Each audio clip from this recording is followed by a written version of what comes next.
You are watching BNS News.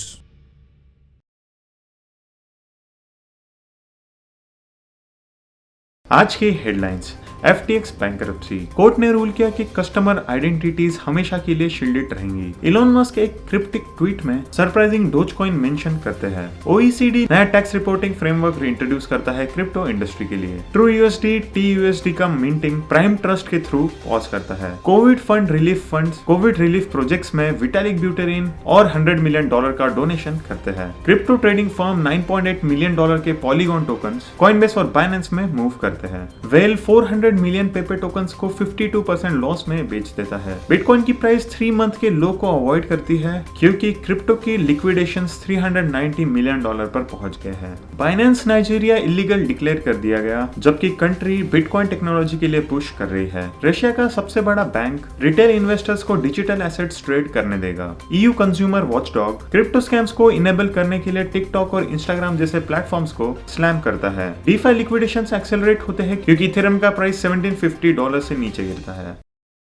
जैसा कि associated press के रिपोर्ट्स में रिवील किया गया, 2 दिन के हियरिंग के बाद यूनाइटेड स्टेट्स बैंकरप्सी ट्रस्टी ने FTX की प्ली को अपोज किया, जिससे कि उन्हें कस्टमर और क्रेडिटर्स के नाम हिडन रखने पड़ेंगे। डोजकॉइन फाइन और टेस्ला के CEO इलोन मस्क ने एक सरप्राइजिंग डोज मेंशन किया एक क्रिप्टिक ट्वीट में। इलोन मस्क के CEO ने कहा कि cry havoc and let slip the doges. ये ट्वीट देखकर डोजकॉइन कम्युनिटी काफी खुश हुई और एक डोज के कम्युनिटी मेंबर ने कहा, unleash the Doge. The Organisation for Economic Cooperation and Development ने एक नया टैक्स फ्रेमवर्क इंट्रोड्यूस किया है स्पेसिफिकली क्रिप्टो के लिए। OECD ने रिवील किया कि crypto asset reporting framework CAIF OECD ने अपना नया क्रिप्टो एसेट रिपोर्टिंग फ्रेमवर्क 2 दिन के मल्टी लेवल मीटिंग काउंसिल के एंड में इंट्रोड्यूस किया, जो कि ऑर्गेनाइज किया गया था 7 और 8 जून के बीच में। TrueUSD जो कि TUSD का इश्यूअर है, उन्होंने कहा कि वह प्राइम ट्रस्ट के थ्रू TUSD का मिंटिंग पॉज कर रहे हैं क्योंकि बिटगो ने प्राइम ट्रस्ट खरीदने के लिए एक डील क्रैक कर ली है। एक रेयर गुड स्टोरी में इथेरियम के को-फाउंडर विटालिक ब्यूटेरिन ने यह रिवील किया कि